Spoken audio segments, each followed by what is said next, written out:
1, 2, oh wait, 3, 2, 1.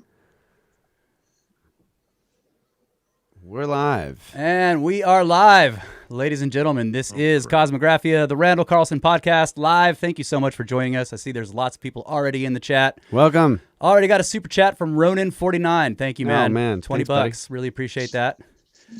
And we haven't even done anything yet. Right. Yeah. We haven't even done anything. We did go live. That's about it. 20 bucks for going live. Ignition. And we also have Laura joining us. She's part of the team. She's the one that runs all the social media accounts. So thanks for joining us, Laura. Really appreciate that. And hey. Yeah, give us your input whenever you feel like it. Randall. Oh boy, you Sir. don't want that. Reporting for duty. Reporting for duty. So do you have anything planned, or are you just gonna? I don't have anything too specific. Yeah.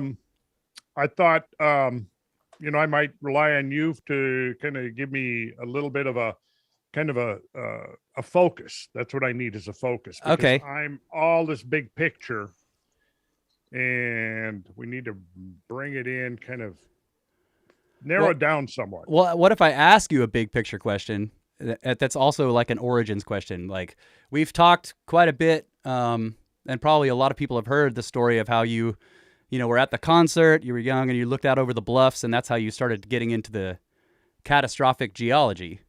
But what about your origin? Like, how did you start getting into the symbolism and the esoteric stuff that you talk about? Why don't you tell some of that story? Well, I need record permission. Am I allowed to talk about peyote? Absolutely. Yes. That was probably a contributing factor at one point. I mean, did you travel to India and spend 15 years in a monastery? Like, how did this work? What happened? No, I didn't do that. Although I did study with a Brahmin priest for a couple of years. Recording in progress. Really? Learning about, Hindu symbolism. And that was kind of an outgrowth of, a lot of the things that happened. And I also studied with the Himalayan Swami, sort of along with the Brahmin priest. And so I got very much into the Hindu approach to symbolism. And that was probably where I first immersed myself into that, that area of interest. Although, even as a kid, I was really, really interested in mythology. And there wasn't a whole lot available to me, but I just really absorbed a lot of Greek and Scandinavian mythology. So I was reading all the stories about Zeus and Hera and all the rest of the pantheon of gods. And then I also got into the Norse mythology, the story of Ragnarok, and Hercules and Woden and all of that. So I think that probably was a contributing factor. And that was something I think I got into in maybe 4th or 5th grade. Started reading books on those subjects. And I vaguely remember reading in a Greek myth about, probably I don't know if it was Bullfinch or Edith Hamilton, or maybe like a kid's version of one of those, but, the story of Phaeton. And of course, I really, at that point, made no connection in my mind with Phaeton being an actual astronomical event. Or Ragnarok, the Midgard serpent encircling the earth. The images, the wars of the gods and all of that, which I just found really strange in a way, kind of almost in some ways disturbing, but still very compelling and fascinating. So I would say that, that's the first place in my life where I can remember, kind of being attracted to those kinds of things. My teenage years, not so much, although I did read quite a bit of science fiction, got into a lot of the stuff that now I think is called, what is it called? Steampunk, right? You've heard of that, right? Yeah, I have. Steampunk. Well, I was kind of like into steampunk, decades before there was a steampunk. Getting really into, Jules Verne and Arthur Conan Doyle, okay, H.G. Wells, and all of that stuff, late Victorian, early Edwardian period from, 1880s up to really, I guess, like the First World War in that interim, when all of that kind of stuff was going on, and the Industrial Revolution was going full tilt, and that's when you begin to get a lot of people, social commentators looking at what's going on and trying to project into the future, where all these changes are going to be leading. So, just really getting into, things like 20,000 Leagues Under the Sea and The Invisible Man and The Lost World. And So did you read Arthur C. Clarke or Larry Niven? Later. Oh, yeah. Later. Yeah. Yeah. I read Arthur C. Clarke. What's the famous one? He's got a lot of famous ones. Yeah, he does have a lot of famous ones. But, yeah, a lot of those I was really a huge Ray Bradbury okay. fan. Yeah, I loved Ray Bradbury. I probably read everything written by Ray Bradbury. But, all of that was kind of leading up to, the late 60s and all the stuff that came down then. And, the realization that there's more to reality and existence than what meets the eye. Oh, yeah.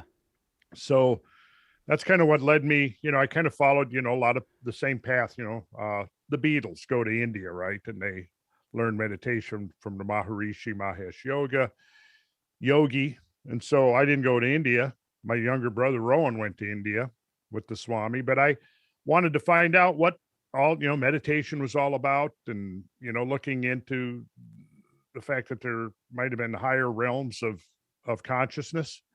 So that was a big part of what came off that psychedelic era, was looking for verification that what, we had experienced, what I had experienced, had some objective basis outside of my own subjective experience.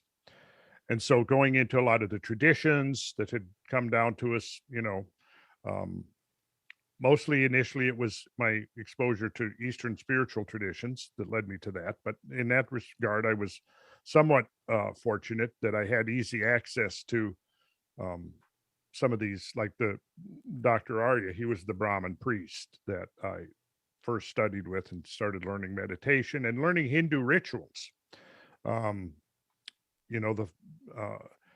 So I have, photographs of us up in the North Woods of Minnesota, and he's performing, Hindu rituals. And I don't remember a lot of the specifics actually about it, other than that was probably my first really introduction to the idea that symbolism was a core part of some of the great world's religions. And then from there, I kind of circled back to Christianity and took a fresh look at Christianity and realized that there was a whole corpus of symbolism there that actually had its roots in much earlier traditions. Yes, that happened to us too. Yeah. A lot of what made its way into Christianity was basically a repackaging of, yet it wasn't it was a repackaging that I think added additional value in depths of meaning to a lot of that earlier symbolism. The prominent idea being, for example, the death and resurrection of the divine king that goes back to the Osirian mysteries of Egypt and others, many of the various heroes and gods that were slain and then rose again from the dead in some form or another. The realization that most of the Christian symbolism had these earlier roots, which to me didn't invalidate the symbolism of Christianity. It only made it that much deeper and richer. So, but I would say specifically then looking into the underlying meanings between, associated with traditional religions, for example, with Christianity and Judaism, or at least, what we would call the Judeo-Christian tradition, the realization that there was a whole system of symbolism and deeper meaning associated with that in the form of the Kabbalah. And you have heard of the Kabbalah, right? Oh, yeah. Yeah. And that was a major discovery for me. How would you describe it? Like, for anybody who maybe hasn't heard of it, what would you say? Oh. Like, can you give a brief description? Like, is it? Well, I think it's a system of knowing. It's a system of knowledge that, it means Kabbalah essentially means to reveal, or it's like the revelation of the inner core, the inner tradition. And it's based, a lot of it is mathematically based, which I found really interesting, because I was always drawn to, mathematical thinking and left brain type of stuff. And then to find out that, for me, I guess the really, really compelling thing that I learned was about the structure of the Semitic language and the structure of the Semitic alphabet, that, for example, the Hebrew alphabet and the Greek alphabet, the Hebrew alphabet of the Old Testament, the Greek alphabet of the New Testament, were numerical. Right. So that's Gematria. Yeah, that's Gematria. Okay. I've heard it pronounced both with a hard G, Gematria, and with a soft Gematria. Gematria, I don't yeah. necessarily know which is the correct one, because I've heard it both ways. So, but I generally call it, I'm kind of leaning towards Gematria now because of geometry. Yeah. Okay. Because of its association with geometry. So the basic idea is that the names, the words, and the phrases in these texts, the Greek New Testament and the Hebrew Old Testament, could be also translated by means of their numerical equivalents.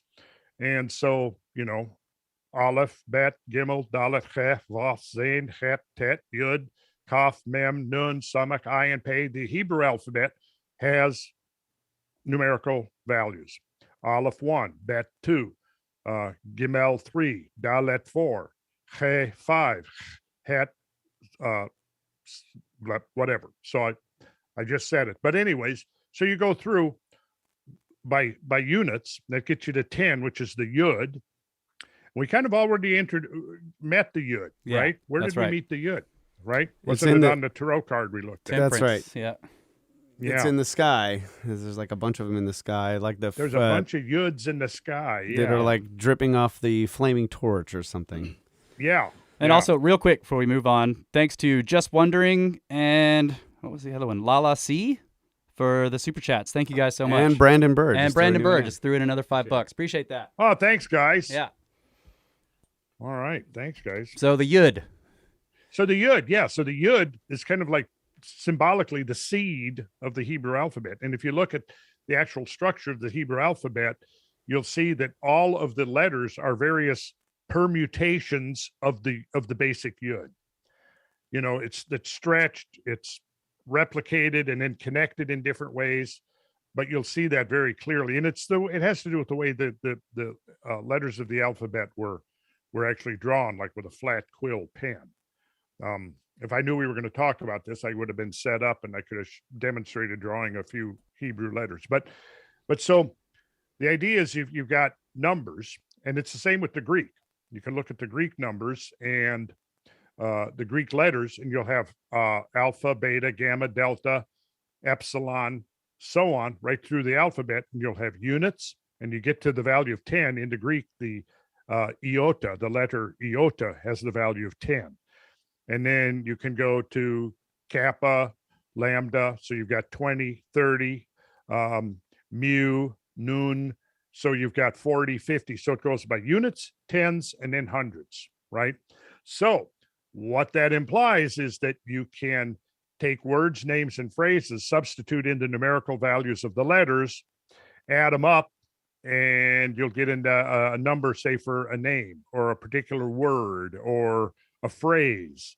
And then the next thing is, does that number have a significance or a meaning aside from just being a random number that's generated?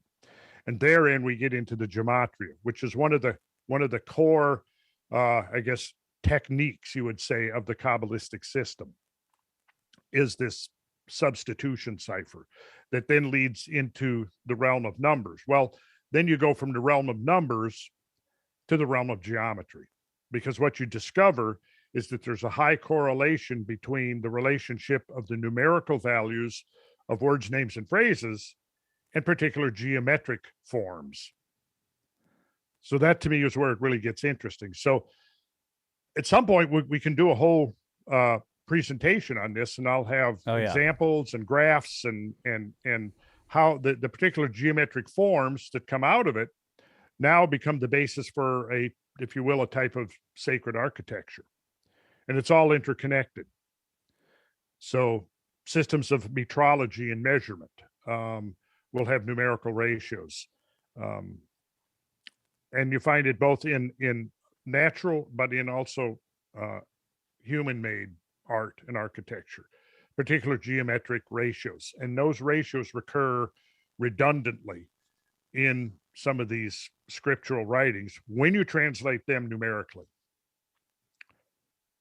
And in So fact, you maybe on branched the off break, into that by introducing Kabbalah or Kabbalah, right? So can you get back to that? Do a little more roundup overview of that, and then also, over the years you hear about different celebrities getting into that. So is that a different version? Is that a more superficial level? Are there yeah, are there the different good, things that would be more common that people would get into versus the really deep stuff? well, yeah, I mean, Kabbalah is a very multi-dimensional area of study, and there's a lot to it. I mean, I've probably read 6 or 8 books on Kabbalah, and yeah, it's a system of meditation. I kind of look at the gematria as almost being kind of it's almost cone-like. Like if you've studied Zen and you know what a cone is, it's a paradox you're confronted with that you have to try to reconcile the the contradictory nature in your mind, and the reconciliation of this contradictory nature of the cone is sort of what leads to the awakening or the realization. And it's kind of that way to me. You know the the consequences, I think, of studying these particular the thing that I've studied, which is more, again, it's multidimensional, and I've kind of focused on this. I found that there was so much depth and meaning to the ideas of the gematria, and what came out of that became a whole fascination unto myself, and I kind of neglected some of the other stuff. But basically, it was the cipher dimension of Kabbalah that mostly commanded my attention. So basically, I spent a fair amount of time, particularly in the 70s and early 80s, um, going through line by line through,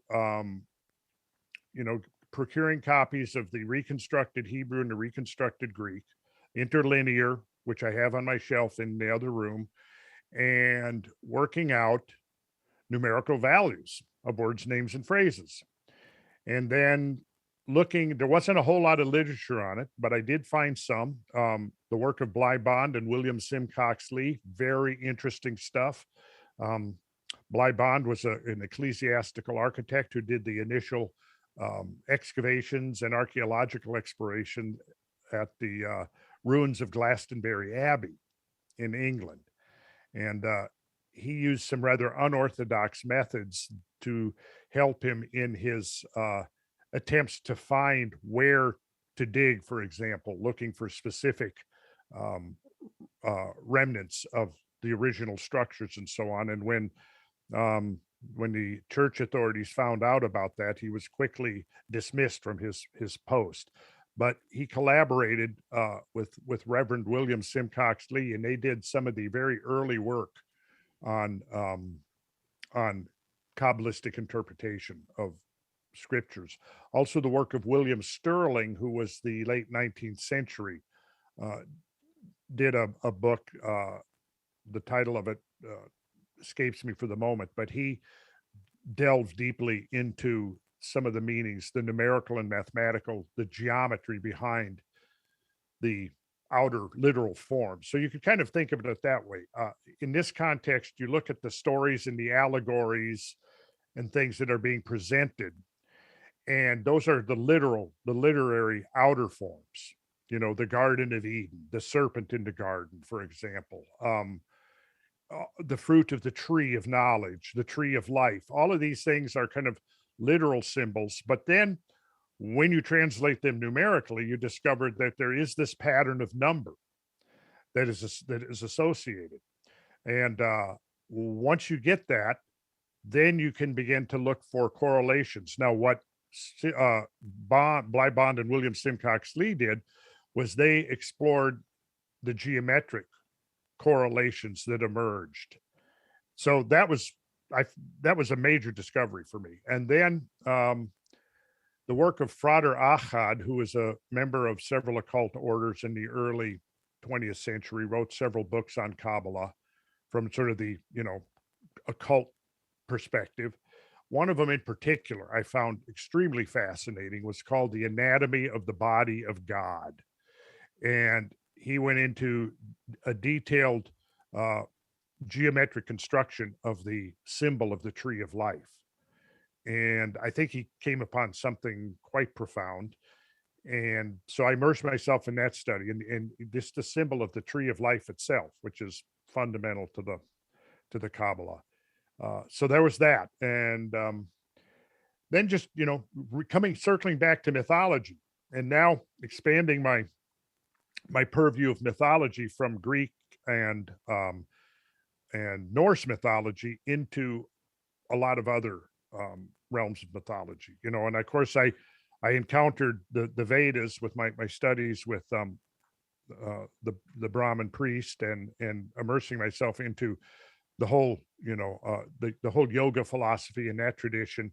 So I became very interested in the Vedas, read the Mahabharata, I read the Upanishads, a lot of those things. And again, what I began to see was the parallels, between the different traditions. And I go, okay, this is interesting. How many other traditions from around the world have these kind of parallels? So, I began to look at, Polynesian mythology, Native American mythology, African mythology, Chinese mythology, read compendiums of books, and all of this is, mid 70s.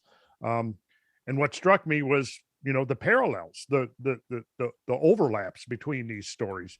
And of course, I got really intrigued by the fact that so many of these accounts all had stories of, had an apocalyptic element to them. And, obviously the apocalyptic element is very prominent in the Norse mythology, very prominent. I mean, and so that played a huge role in, the wars of the gods and the giants, those kinds of things, and the battles in the sky. And then, of course, the consistency of the flood myths, I found very curious, because I didn't know that. I didn't know that there was a story of the flood, great flood, outside of the Bible. I didn't really know that till later on. Yeah, there's hundreds of them, right? I mean, they found flood myths all over they're from all over the world. Yeah. And there's been various attempts to explain that away, but I find them extremely unconvincing. Right. And real quick, thanks to Joel, super chat, $5, and he says, love the beard, Brad. $5 for the beard, old Bradley. And Rex, also $5. Thanks. He says, what a treat. And then we got $25 from Richard, who wants to know if one day you'll tell us more about the moon, which I know that is coming up someday, right? One day. Well, you know what? Brad and I are going to be shortly doing a short little intro to kind of stimulate interest in that. And what I'm going to do is, it's going to be a progressive disclosure. Excellent. Rather than all at once, just because I don't want to be responsible for the consequences. I don't want, trauma centers being overloaded, mental hospitals suddenly having to turn people away. I don't want to be responsible for any of that. So right, no, too much lunacy, right? Like that's right. Yeah, that's exactly it. We have to dispense lunacy in measured doses. So the answer is to who asked that question? Was it Richard? Sorry, these scrolling by so fast. Let me check. Yes, Richard. Richard, yes. Richard, the answer to your question is yes, my friend, we will. And Brad and I actually have a little appetizer we're going to be sharing soon. Yeah. The moon stuff is great. Getting into more details, Randall. You were trying to track something down to have a better definition of what was that? What was that 3-word term? You were getting some inside baseball here. The propagation of waves through a material. What was that called? Ooh. Oh, seismic velocity. Was that the one? I think so. Okay.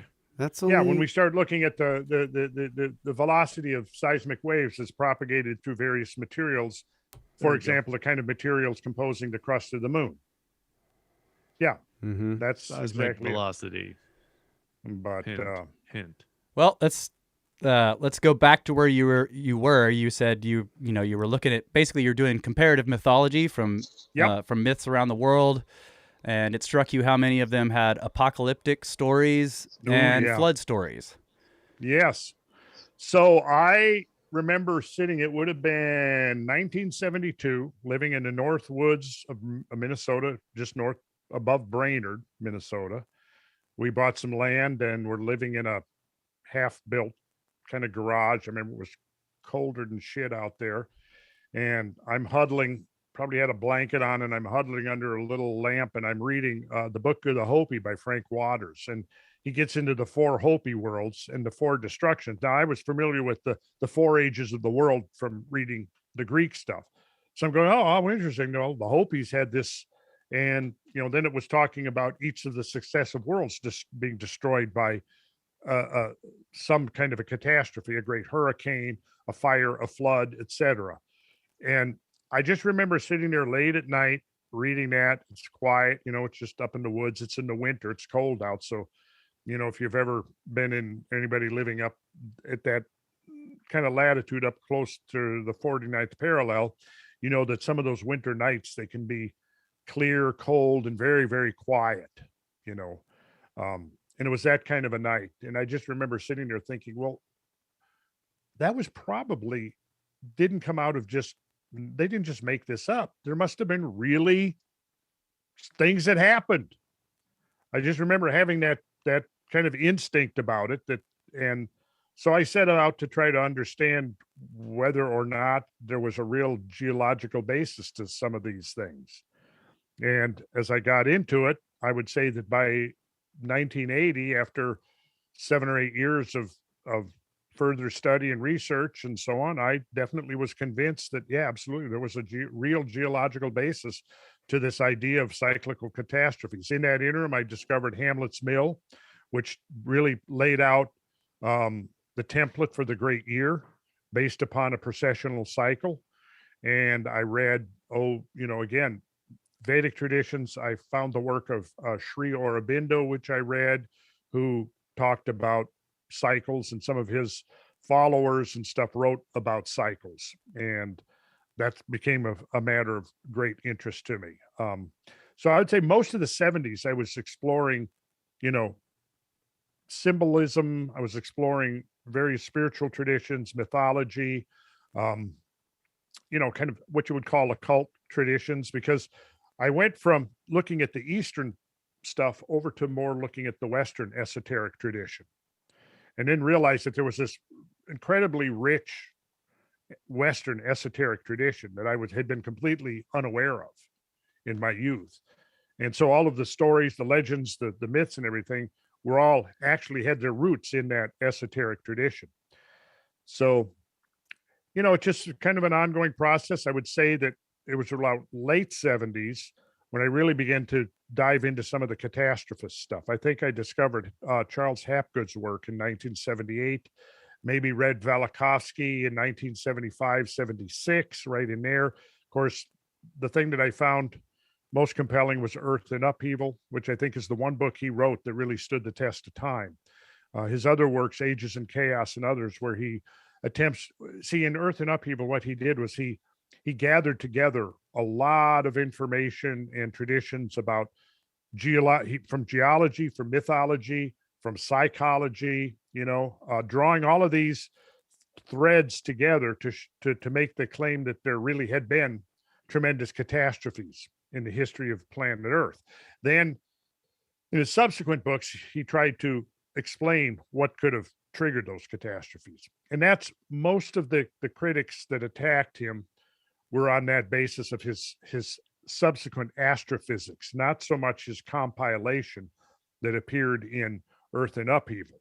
That has pretty much stood the test of time, because what he did was he just basically collected all of those loose strands out there from all of these different realms, first, in the 1950s.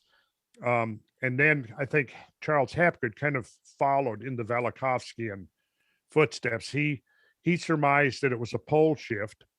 Velikovsky talked about pole shifts, but in his model, it was the entire mass of the Earth that shifted.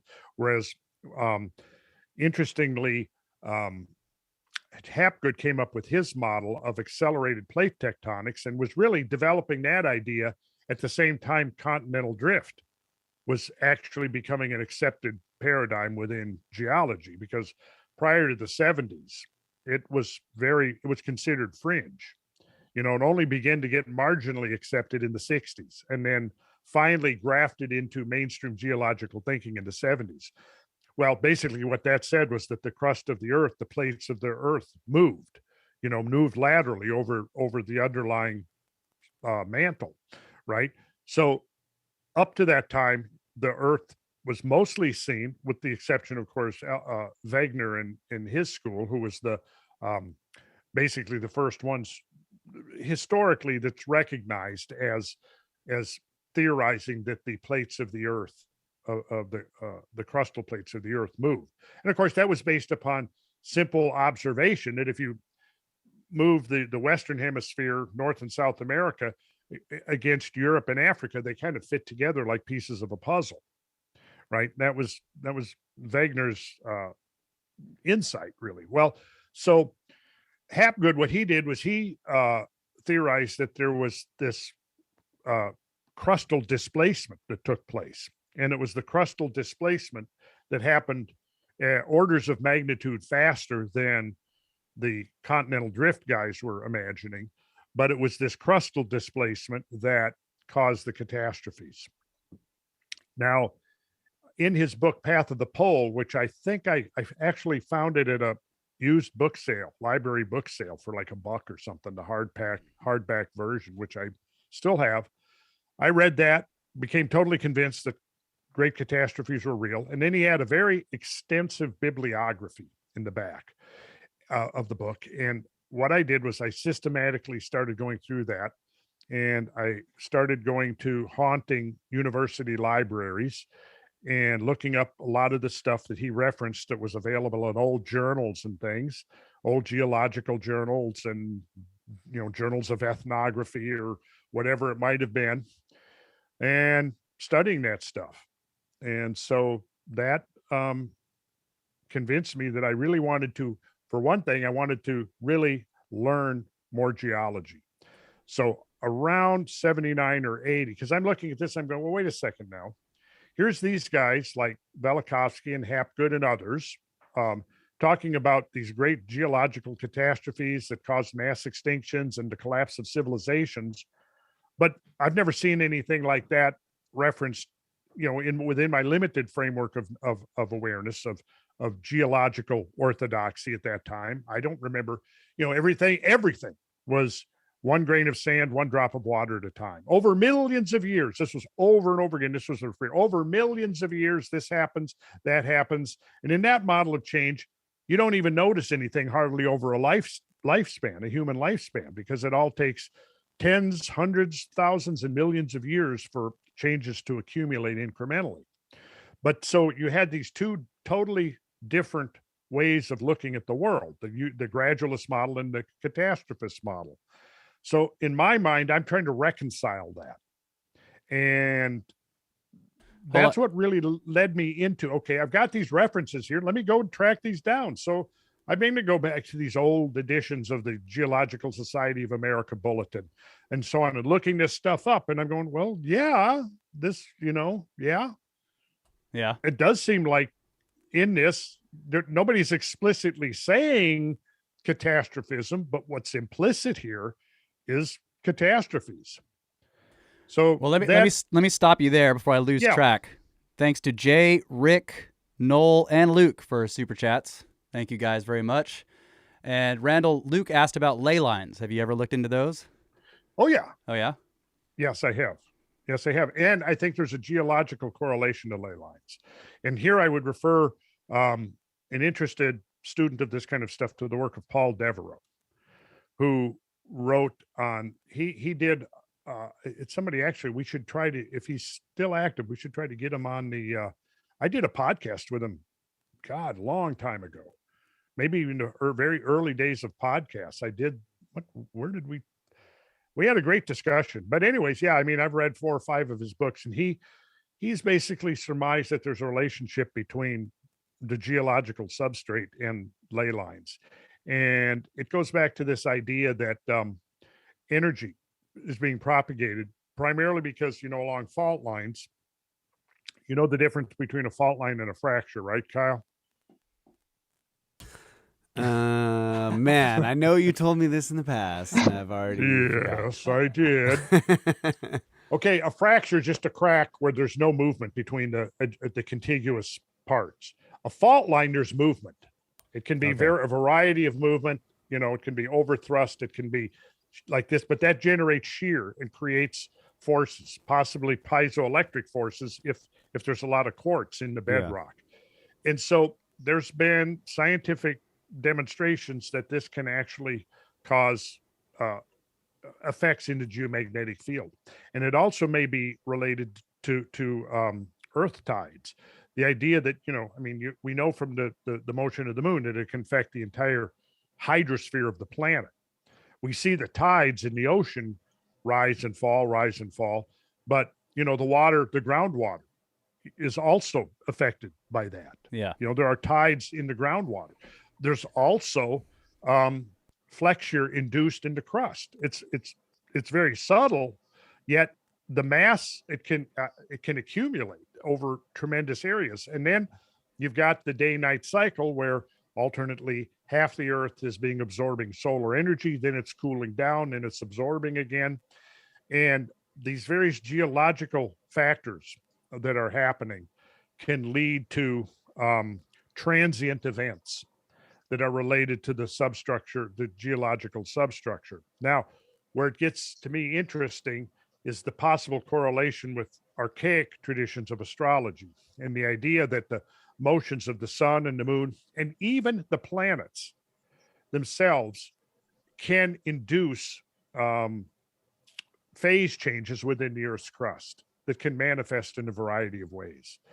And perhaps that might be what's at the core of, I suspect, this is just a suspicion of mine, although it's based on an accumulated body of evidence, is that herein lies possibly a technology that might have been employed by archaic societies that is very, very different from our own technology, but it's still technology and it's still scientific in its own way, but it's just manifested in a very different form than what we would see today.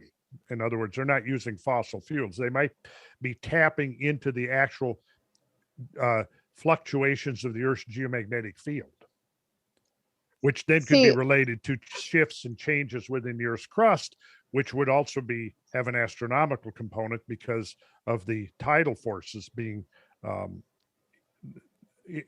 imposed upon the Earth. Laura, you're being seized with a... I have a thought.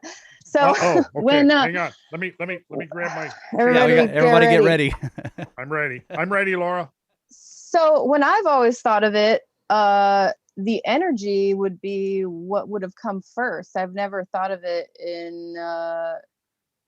from the angle you're talking about, that the changes would cause the energies. I always thought that some type of energy would be what guided the changes, so like that would be what sort of determined where the changes occurred, is that it would have something to do with the energies that were already existing. Okay, Laura, what I think you need to consider here is the idea of reciprocity. Okay. That it's that they're both simultaneous and they're creating mutual feedback loops. Yes. Okay. I think that's the idea. I think that you have to kind of look at here. Okay, so we're both right.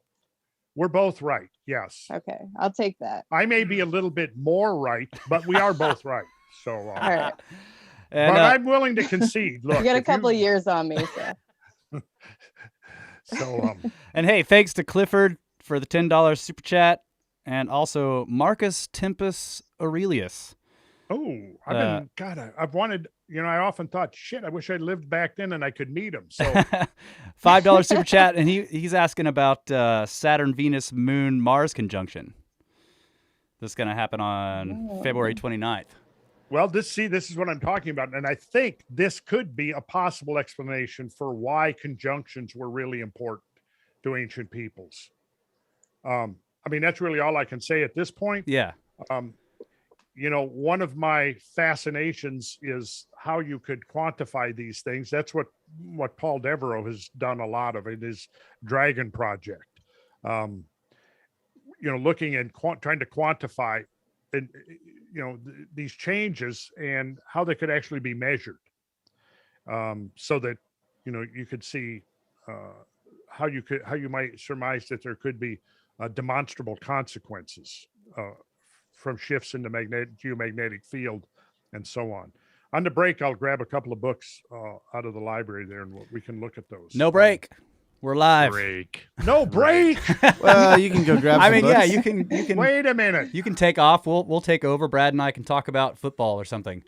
I don't know anything about football. Brad, tell us about football while Randall gets books. End of the season was last Everybody night. has a I can purpose. tell you all kinds of stuff. Everybody has a purpose, Brad.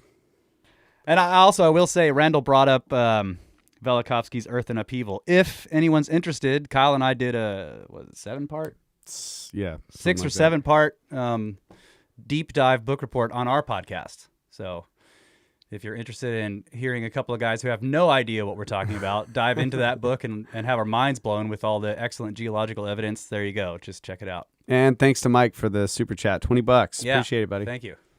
Thank you, Mike. And I did listen to most of those episodes, guys, when I was on my last trip. And I really enjoyed that because I hadn't read that, or if I did, it was so long ago I didn't recall. But yeah, just the way you were able to pick out the important things of the chapters and then put your own aspect of what it might mean to you, or trying to speculate and put some meaning to it. I really enjoyed that, and it's like I gotta listen to this again because it's really good. Oh man, thank you, Brad. I totally recommend those episodes, and all your episodes. I mean, they're just fun. They are and informative, and you guys got unique perspectives, and so I really enjoy your show. But that's snakes. Some of the ones, absolutely, that I've gotten to. Thank you, Brad. Recently, so really appreciate that. Oh, and there's a commercial lately. I figured the ad guru there at what is it, Little Caesars or something must be listening to you, because they got a new thing about cutting up the pizza crust into sticks. So they go sticks. Exactly the same as you guys go snakes. They go sticks, and they do it like 3 times in the commercial. Oh, that's it's hilarious! Like, all right, somebody's watching the Snake Brothers. They're stealing our gig, man. That's our shtick. Shtick. Well, I kind of got the idea there when Randall was looking. I see the flashing lights in his face, like he's trying to pull out a slide there. Called the Everrose something and Earth. So I was like, before we get too far afield, I wanted to go back to the Hapgood because that was something really influential to me. Yeah. Mm-hmm. I read that Earth in Upheaval in the early 90s on someone else's recommendation, and something that stuck with me is that he talked about there was like a circular depression in Africa that now is right on the equator, and the thought that could have been something that held ice as a pole, but at some point there had been a full 90-degree shift, and what used to be on the pole was now on the equator in the middle of the continent of Africa. And I thought that was totally fascinating. That was really influential to get my thinking going. I remember actually I remember reading that same thing and thinking, what? Yeah. Wow. Right. Yeah. And I think in Velikovsky's book, in Earth in Upheaval, he brings up several cases of evidence of ice in the like near the equator flowing in the wrong directions, which it doesn't necessarily imply something recently catastrophic, but it does say that, the configuration of this land must have been vastly different in the deep past for there to be evidence of glaciers on lands that are now near the equator, and also flowing in the wrong direction. The ice would be moving in the wrong direction, so towards the north as opposed to towards the south. So interesting stuff. Okay, so I should mention one of the big influences on me in the mid 70s was John Michell and his work. The City of Revelation, View over Atlantis, 12 tribe nations, the science of enchanting the landscape. So who was it that asked now about the ley lines? That was Luke, I believe. Okay, Luke. So I don't know if you've ever read View Over Atlantis, Luke. It was published way back in 1969. I don't think I read it until 1973. But this is just a quote from early in the book, page 9. And this was my first exposure to the idea of ley lines. So this is the quote now. One hot summer afternoon in the early 1920s, Alfred Watkins, who, by the way, was a Freemason, was riding across the Bedwardine Hills about 12 miles west of Hereford. I wonder if that's where Hereford cows get their name. Anyways, on a high hilltop, he stopped, meditating on the view below him. Suddenly, in a flash, he saw something which no one in England had seen for perhaps thousands of years. Watkins saw straight through the surface of the landscape to a layer deposited in some remote prehistoric age. The barrier of time melted and spread across the country. He saw a web of lines linking the holy places and sites of antiquity. Mounds, old stones, crosses, old crossroads, churches on pre-Christian sites, legendary trees, moats, and holy wells stood in exact alignments that ran over beacon hills to cairns and mountain peaks. In one moment of transcendent perception, Watkins entered the magic world of prehistoric Britain, a world whose very existence had been forgotten. So that was my first ever exposure to the idea of a ley line. However, and I've kind of told this story, so I don't necessarily want to repeat it, but maybe a lot of people hadn't heard it. In about that same time, I was hired to build a boat barn next to, on the floodplain of the Chattahoochee River. It was one of the heirs of the Coca-Cola fortune. And I was doing a lot of work for him that summer of 75. And so he had procured 15 telephone poles from somewhere. And he wanted me to see if I could come up with use those telephone poles to build a boat barn. And I said, oh, I imagine I, can come up with something. So I went down to where the building site was, and I figured that what I would do is there was 15 of them. So I figured, okay, I'm going to build a barn I'm going to set the poles into the ground, and I'll do 3 rows of 15 each. And then I'll basically build the barn on that. And I actually have a picture here. I probably could pull it up in a second of when I was building that damn thing. Let's see here if I can get it quick. If I can't, I'll just keep moving on. Well, yeah, look for it. I can say thanks to John Lopez for another super chat, $5. Oh, good. Okay. And we have another one here from, sorry, I don't know how to pronounce. Is it Kate Work? $5 more. And they're asking about an opinion about simulation hypothesis or growing Earth hypothesis. Which one? I think is more expanding Earth. Yeah, expanding Earth. Which one is more unlikely, simulation or expanding Earth? Which is an interesting way to phrase it. Expanding universe. Yeah, the universe is probably expanding, but is the Earth? Oh, is the Earth expanding as well? Was it like a lot smaller in the deep past, and thus less gravity, which would explain large animals and that kind of stuff? Well, if we've had impacts. Yeah, but that good point. Right? Yes. So if large things have hit it, that would add mass, but I don't know.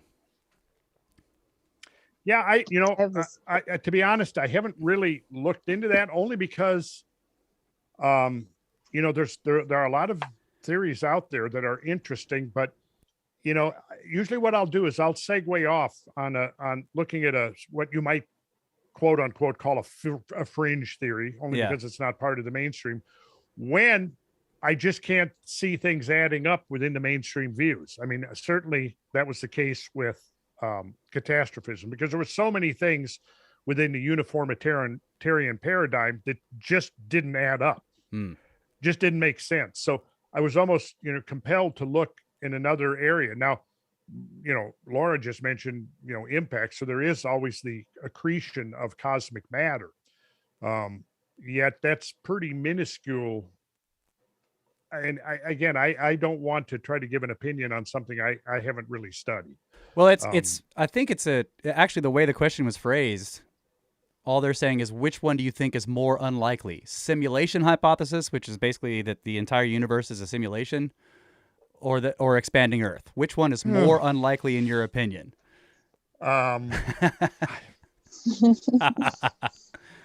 Well, simulation hypothesis, we're getting deep into epistemology there that I don't really, I sort of avoid that only because I feel like I'm more focused on, for example, trying to mitigate the next global catastrophe than understanding, the metaphysics of the universe and the origins of everything. Creation. Okay. Of everything. Yeah.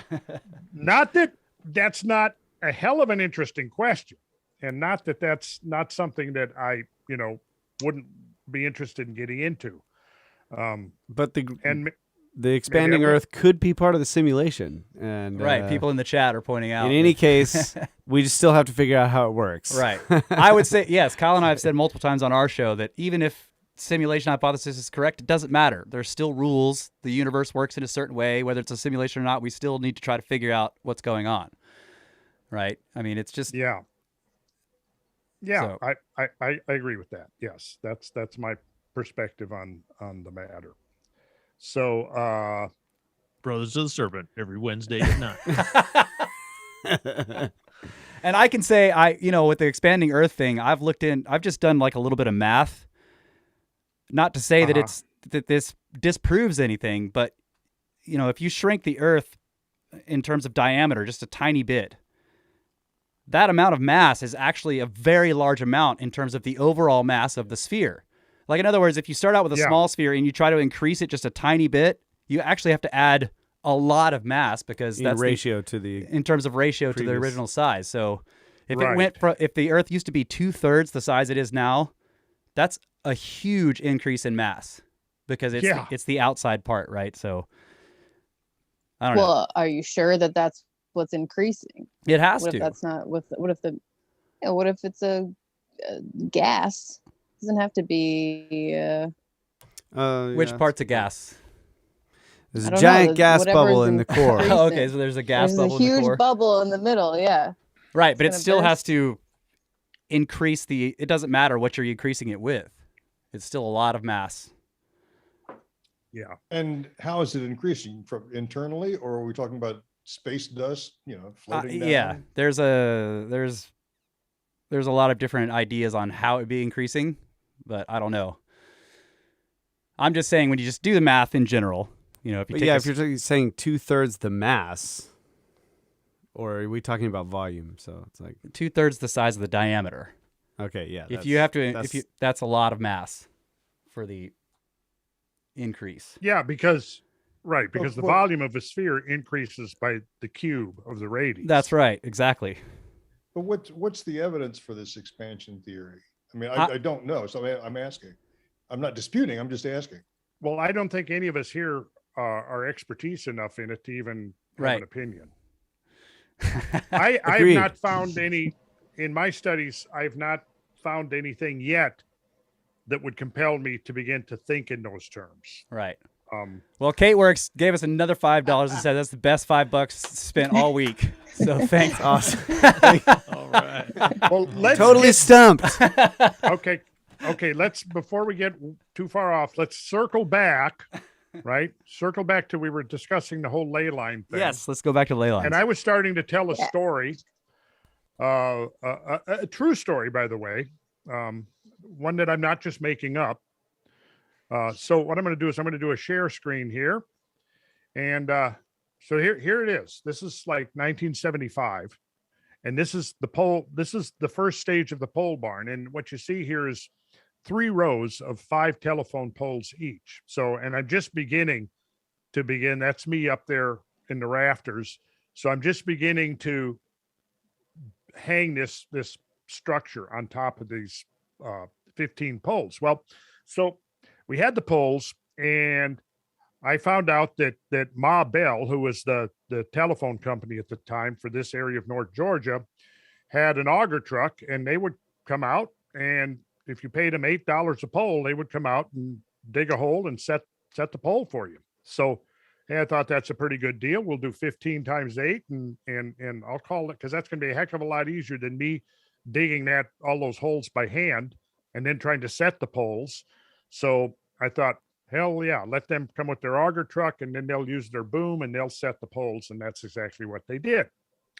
However, when they came out to the day they came out, the official Ma Bell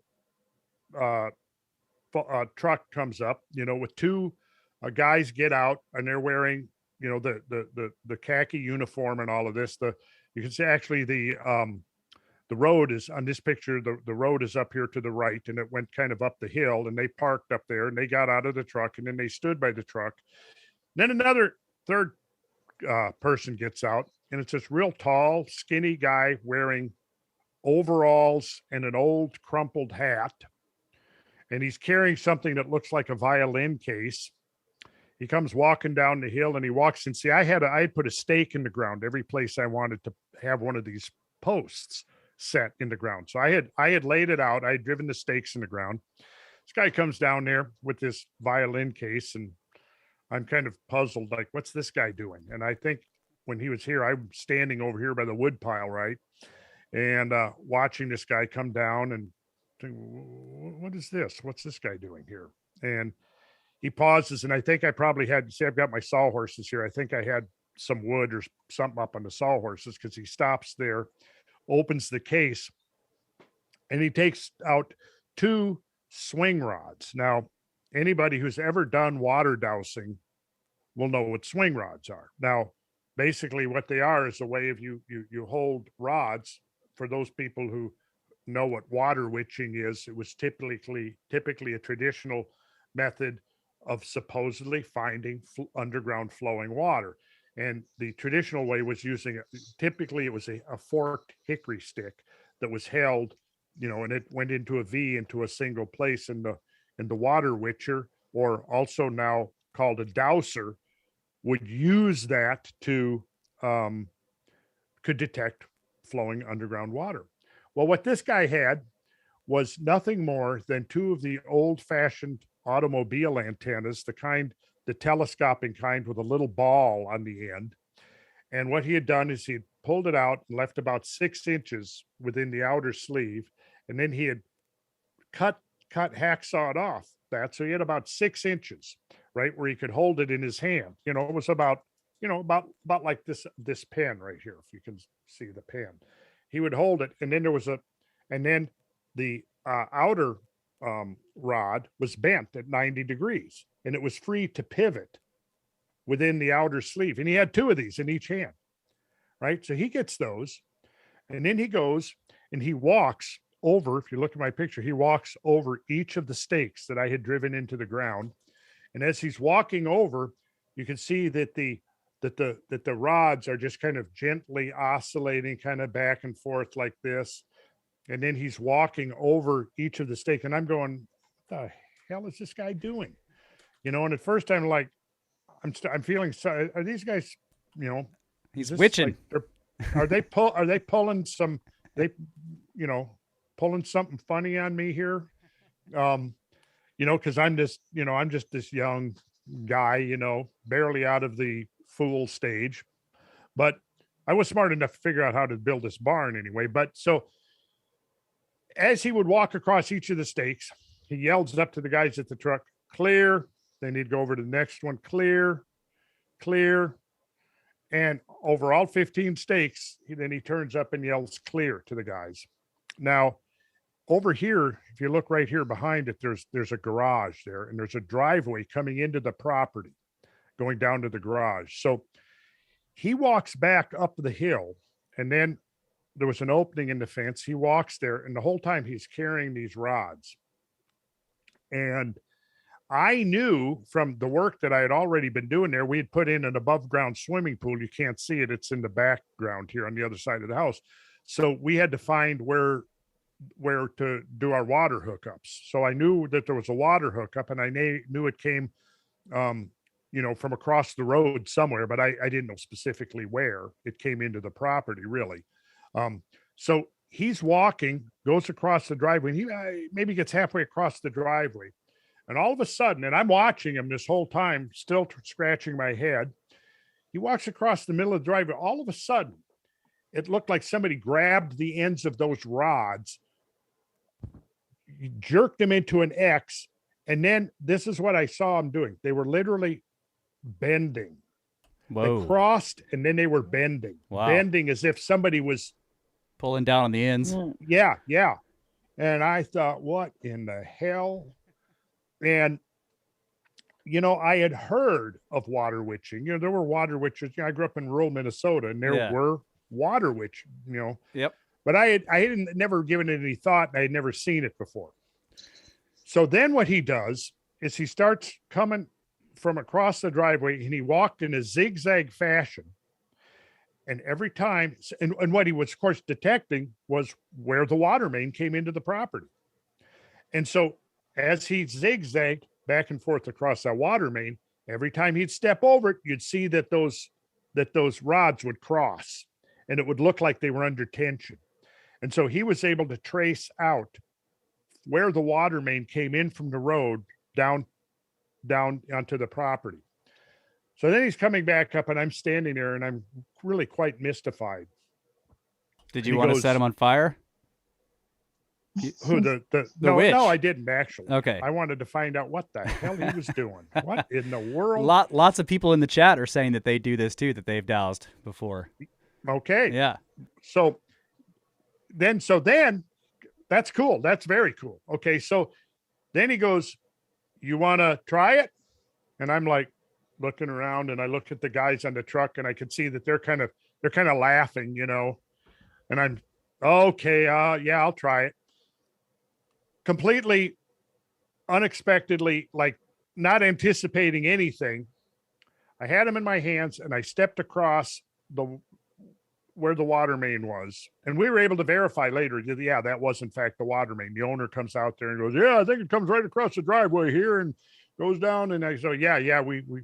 So, anyways, I step across it, and it was like an electric shock. It was so surprising to me because I felt it. It literally felt like somebody grabbed the ends of those rods. And wow. I was so surprised and startled over the thing because I wasn't expecting anything. And, I've tried dowsing many times since then, and with some response, but never like that first time. I don't know what was different. Maybe it had something to do with my frame of mind. Maybe I was too expecting results or something later on when I did it. I was what, Brad? It was a lead pipe. Or he was using the tools of an experienced person, and somehow that person's... I was going to say. Yeah. The tools themselves are I don't stronger. But it was that convinced me, hey, there's really something happening here. Right? So that became... I got interested in that, read several books on it. Christopher, who wrote a great book. I'll on the break, I'll grab it. Okay, yeah, I want to shout out to Milo and Casey are in there from Ancient Presence on YouTube. Hey. Check them out. Hey guys. Sup, dudes? And Joel gave us another $20 and said he wants to attend a Contact at the Cabin event one day. Or maybe one of the Randwolf tours. Also, we got that Middle Cumberland tour coming up in March. That's right. Well, he says he's got a toddler, so he's got to wait, but he wants to eventually. Okay. Yeah. CMA also gave $20, and Frank gave $33. Well, thanks, Frank. Triple out Thanks, FM. CMA. I really appreciate it, guys. It really makes it all worthwhile having to put up with these guys every week. I know. It's crazy. I know. Sorry I was late today, Randall. It's okay, Kyle. Don't fire me. Was this your javelin here, Randall? My javelin. The car? The car? That car right there. It's a pretty cool Oh car. no, that's That's pretty hip. Yeah. My man. no, that You that's get a good Rocky's. chunk of money for that. Oh, Rocky. That's Yeah, my they're in good that's shape my this little year. brother Rocky. He was the one Okay. taking the picture. No, what, So- yeah, but whose car is that? That's his. Okay, it's his car. Yeah. Oh, so he, instead of like, you asked him, hey, can you take a picture of my construction site? Yeah, and he's he's like, like, yeah, check sure, out my bro, I'll do badass that. car. And he backs his car up in there, just like, Yeah. exactly. Rocky. Good God, man. Rocky. Hey. Well, yeah, you see the trunk is open. That's because we were using his trunk as our pickup truck. Right. Beer cooler. Our beer can. But yeah, so that was a I would say that was a significant moment that day when I discovered that.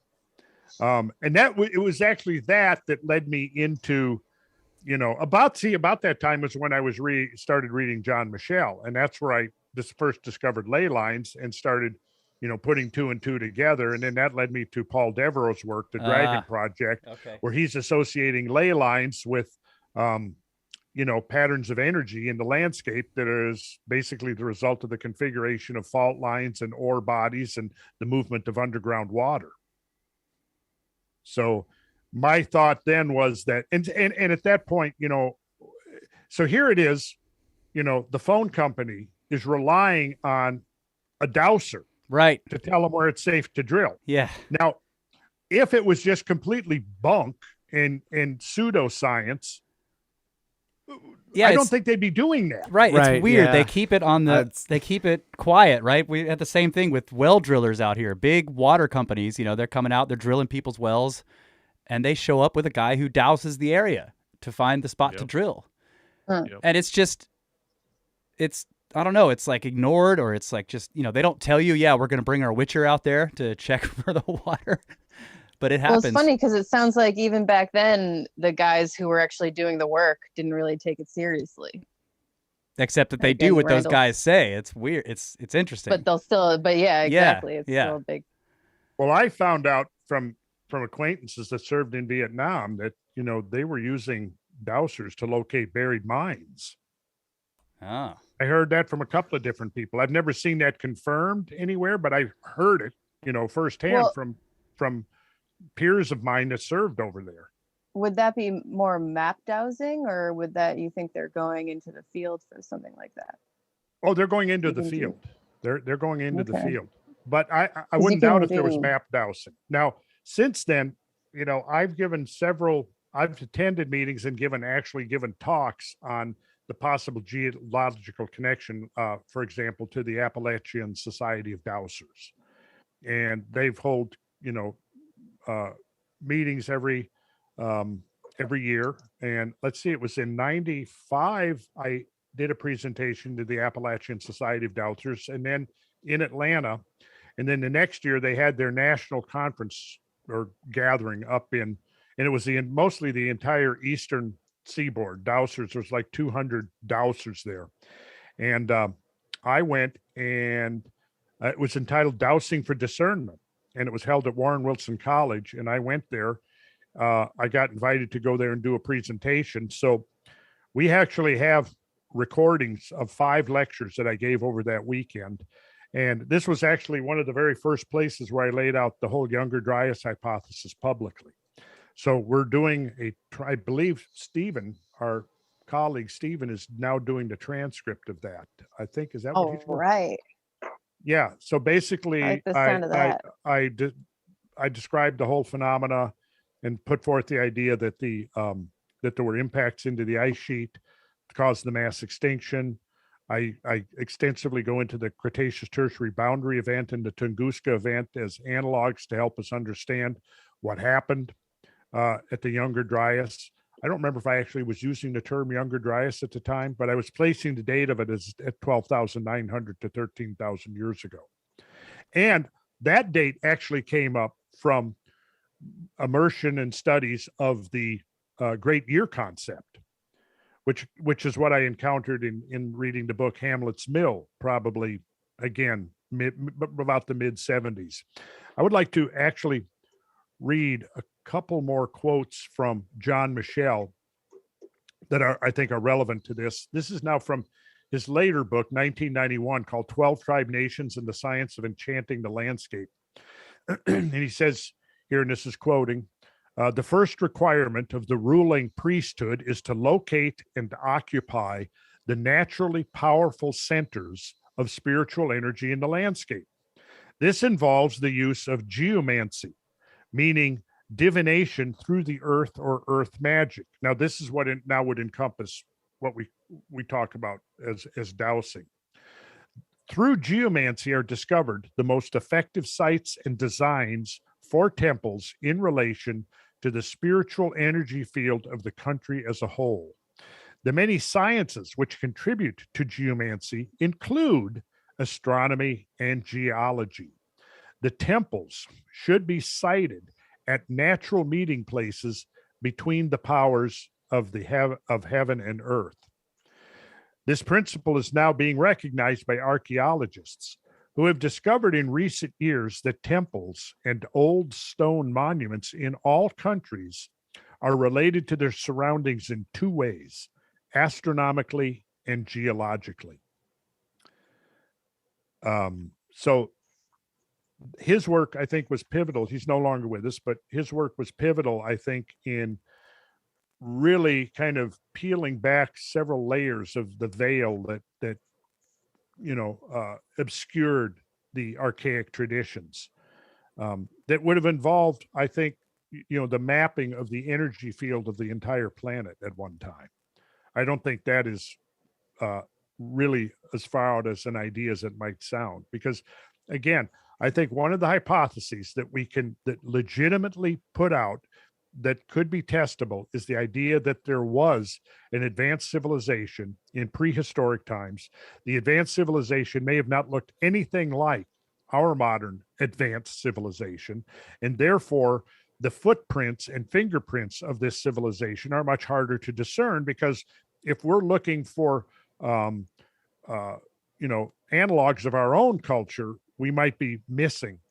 But clearly, to me, the universal system of moving giant stones and placing them according to astronomical sighting lines, it can't be some random, superstitious process. It's there's a knowledge at work there, and mainstream models of prehistory don't have any way to explain other than some kind of independent evolution. And you wonder, well, why would people in South America come up with this need to move 50-ton stones, coming out of the Paleolithic societies of hunter-gatherers, nomadic hunter-gatherers. Okay, maybe one exceptional culture, for whatever reason, would be motivated to move and erect giant stones in the landscape.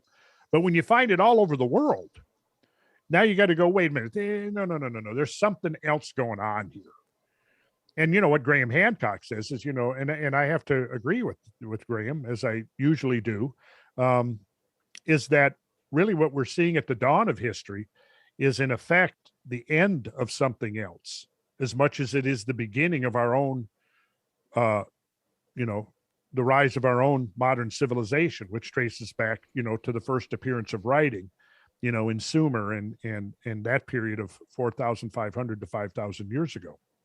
Yeah. The end of something. Yeah. That's a great way to say it. It looks like it's the end of something, and then our civilization shows up later. Yeah. Yeah.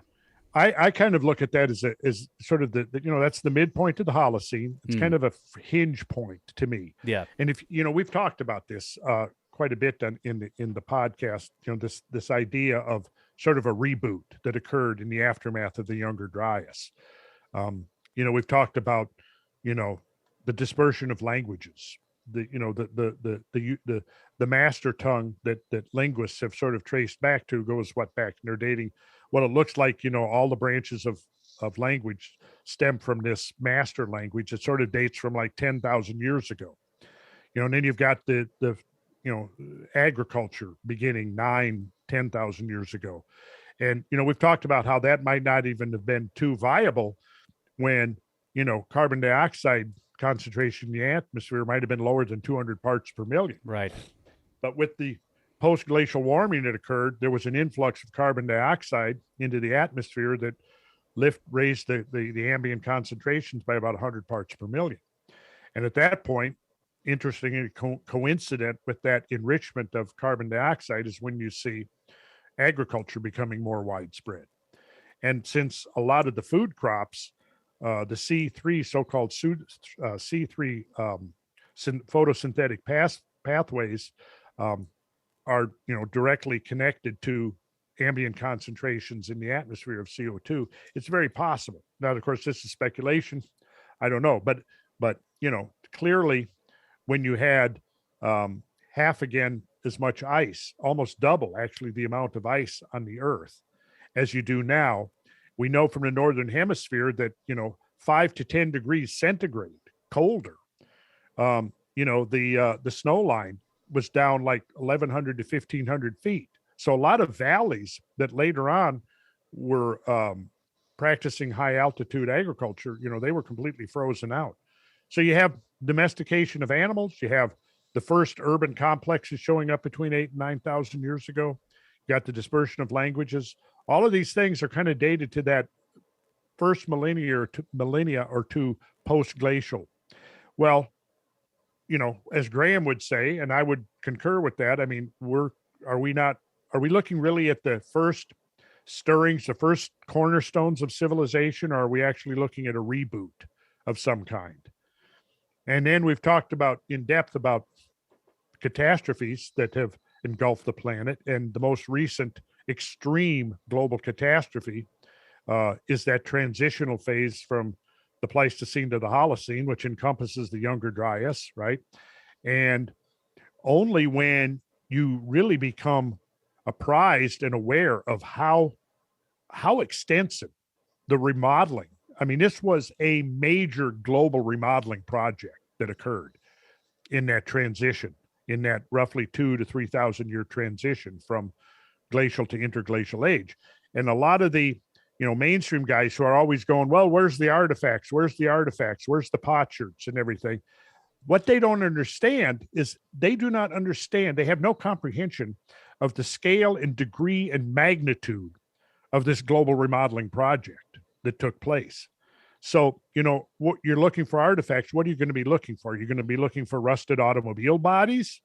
No. And so, there's a video going around out there. Now I'm seeing that why Randall Carlson is wrong. Well, what this guy has done, and I think, we've talked about that. It might be worthwhile addressing that at some point, but because a few people are watching it. But what is clear from what I watched and saw is this guy does not understand. He's still thinking in uniformitarian framework. He's not, look, you guys have seen enough. I mean, when you go out there and you're looking at a landscape where 1,000 feet of bedrock has been stripped away in a week, well, what are you going to expect to see? If you're looking at every river valley virtually in North America was at one time carrying augmented discharges orders of magnitude than the modern peak flood discharges. Whatever would have been there before is completely erased. When you consider that during the Ice Age, where you might have built culture, where you might have established sedentary societies, one of the most appropriate and conducive real estates would be coastlines, which are 400 feet underwater now. Yep. So, you have to begin to take this stuff into your thinking before you can go and have an opinion and say, well, we don't see any artifacts there, therefore nothing happened. The other interesting thing is like when you're dealing with different levels of technology, Stone Age technology leaves artifacts for tens of thousands of years. Yeah. So our technological advancement may not leave artifacts like a Stone Age technologies would.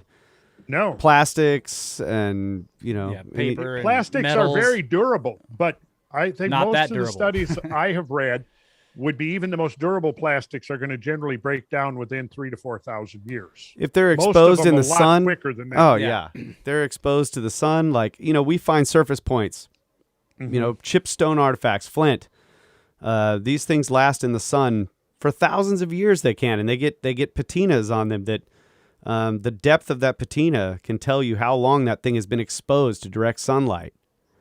You put a piece of plastic in the sun, it's gone within. I mean, it just becomes so brittle and deteriorates within you might a be number able of to years. You might be able to detect it forensically if you knew you were supposed to be looking for it. Yeah, because it would be dust, microscopic dust, but not whole artifacts. Right. Like they could be buried, but still, you just have to consider. Like we were talking about the Sumerians. The Sumerians, they were writing in clay tablets. Well, then when they switched to papyrus, they vanish. We have hardly any of their papyrus, but we know that they started using it, and that's when we don't have they go records. Dark. Yeah, we don't have records of what they were doing at that time. So that's not to say that they became more technologically advanced, and we have less artifacts because of it. That's the point. Well, now that you guys have been to Egypt and you've been to Giza Plateau, you've seen the pyramids, how utterly awesome they are. Yeah. And when you stand there and you look before the Pyramid of Cheops and you realize that for thousands of years, it was encased in highly polished white limestone with extremely tight joinery. Yeah. So tight that you couldn't even slip a credit card between there. From the distance, it would have looked like a completely, single piece. Yeah. Yeah. Like a single piece. We don't know what the capstone was, but it probably had a capstone on. Maybe the capstone was solid gold. We don't know. But I mean, that would have been a mind-blowingly awesome sight to see as you're coming across the desert. Absolutely. Now, to think that was the product, the handiwork of, subsistence farmers in their spare time, that they were being whipped to build this thing that was a monument to the, the Pharaoh's out of control ego. I mean, that's ludicrous. It's ludicrous. Yeah. That's all I can say. And, we'll do a dive looking into the geodetics of the pyramid, because of all the various claims made about the Great Pyramid, and there's been many. I've looked into all of them. I haven't looked into all of them, but the one that really struck me as being credible was that you could look at the Great Pyramid authentically as a model of the Northern Hemisphere at a ratio of 43,200 to 1. And we could go into that details. Have we covered that at all? We've talked about it a little bit. Just scratching the surface. But yeah, we're running up on the end of the time here. So God, that's a great subject. Yeah, it's a great subject. But I did want to, we want to have a chance to talk about the stuff you have coming up. You've got some stuff planned. But before that, we need to thank Joel again. Yes. $50 donation. Thank you so much, Joel. Thanks, Joel, man. And then Rex, $10 donation. Appreciate it, buddy. Yep, thank you. You guys. He wants to know where you put a compass in a square in a loincloth. Like, how do you, where do you carry it? Well, you have to have a secret pocket. But we won't get into where that secret pocket is located. But I will say that was actually the forerunner of the jockstrap. All right. The evolution of the jockstrap. We haven't covered that yet. Not yet. Maybe that'll be Patreon only content. Okay. Laura, I apologize for that. Oh, no. Okay. I want to know the secrets too, so okay. I can take Laura, it. Well, Randall, you've got an upcoming presentation, live stream presentation, right? Okay, so we talked quite a bit about Atlantis in our early podcasts that we did. That's right. And there's been a lot of interest, and actually quite a bit of new stuff has come out that I, not specifically directed to Atlantis, but has direct relevance to the question of Atlantis and how the particular model that I raised, which had to do with, isostatic movements, vertical movements of the Earth's crust as the scientific basis. Jimmy over at Bright Insight has raised a lot of interest in Atlantis by his discussion of the recat structure in Mauritania. And I'll just say, I think what Jimmy's doing is great. I've never met the guy, but I'm looking forward to meeting him someday and hanging out with him. I think we're going to agree to disagree on the Atlantis story. But as we talked about on here, the recat structure is it's a very interesting and unique geological structure.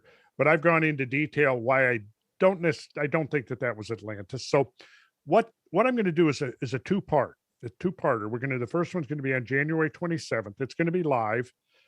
It's going to be 3 hours, and then part 2 will be in February. February 20th. Thank you, Laura. February 20th. And so what I'm going to do is take a deep dive into Atlantis.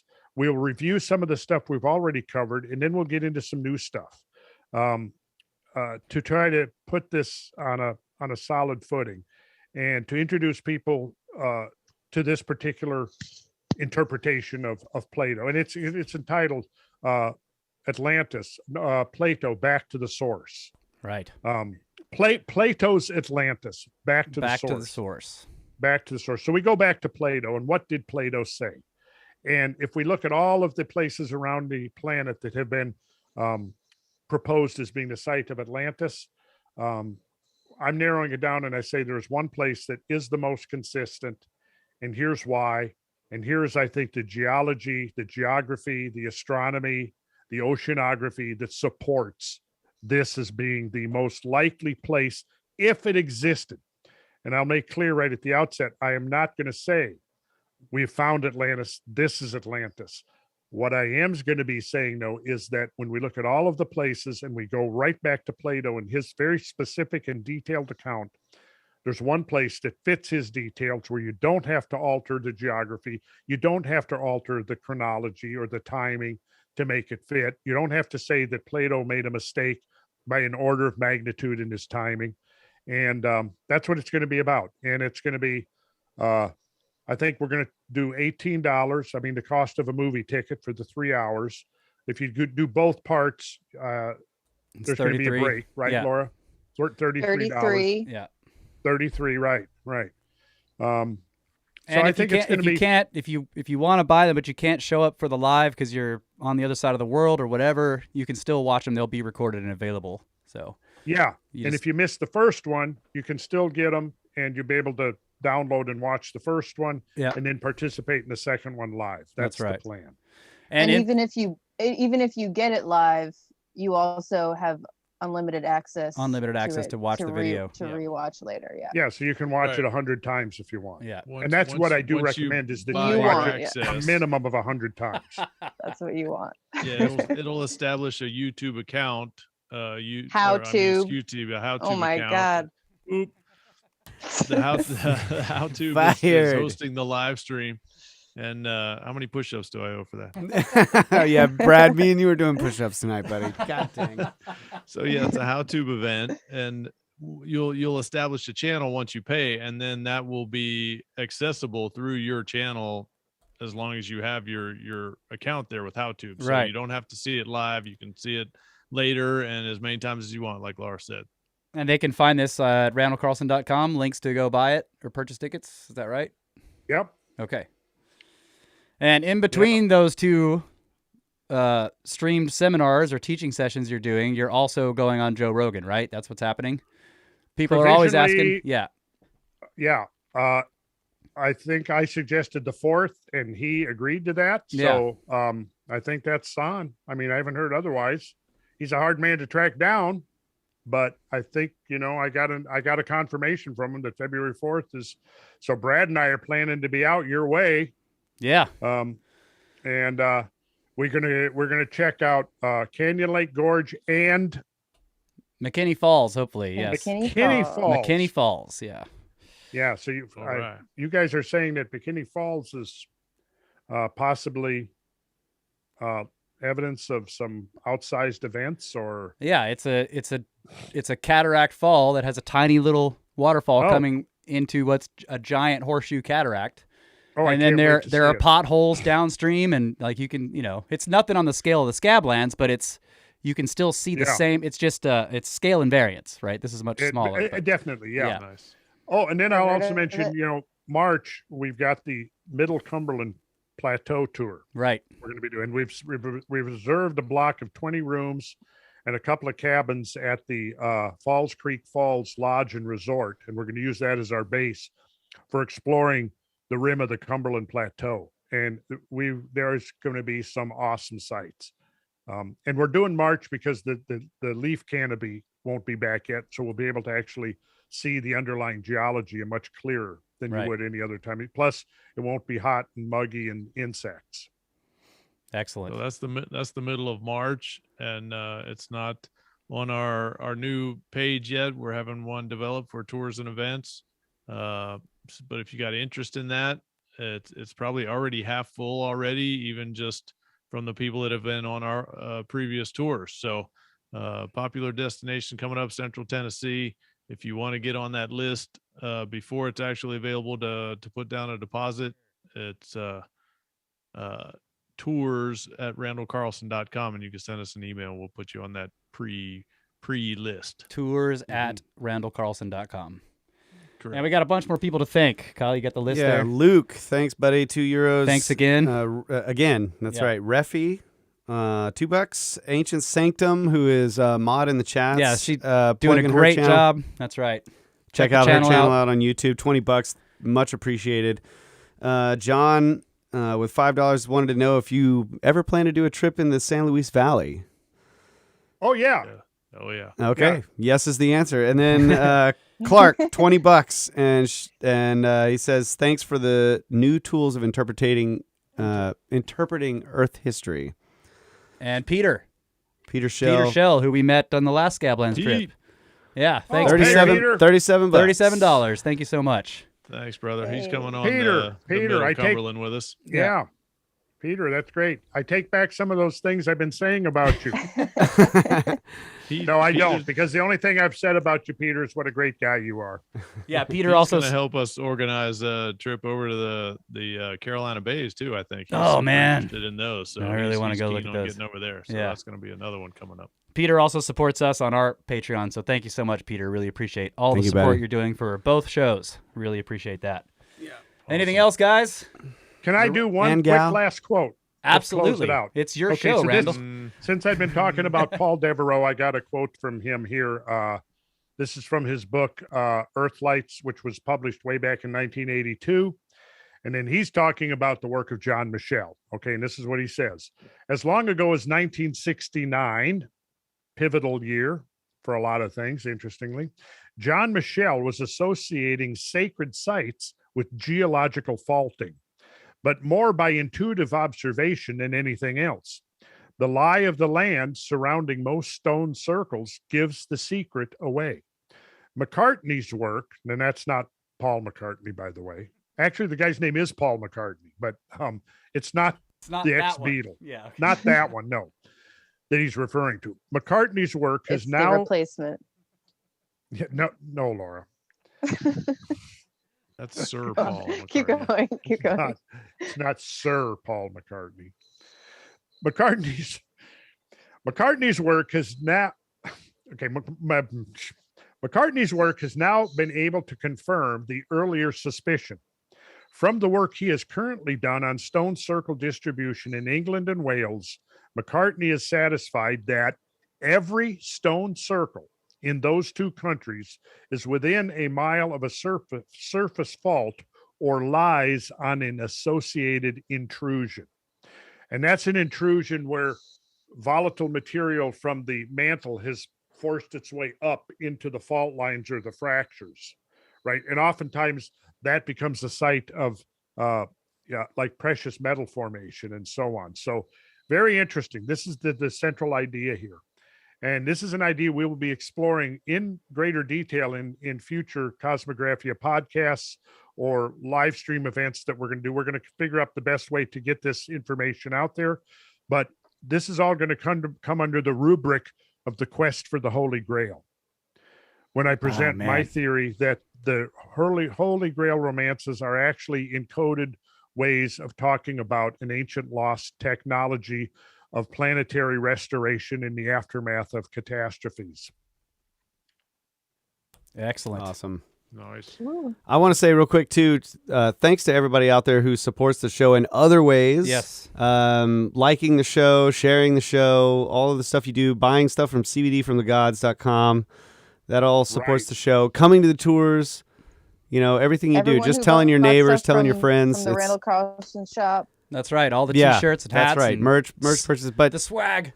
Just Patreon everything all of y'all subscribers. being here on the live stream supports the show, helps the numbers out. So we just appreciate all of it. And Thank you so much. Here is Bruce Wayne's T-shirt he sent me. All right. Say, Bruce Wayne, this is not Batman, Bruce Wayne. This is our own personal Bruce Wayne friend that has been Right. It's not big that Bruce supporter. Wayne. It's not He's that watching. Hey, Bruce.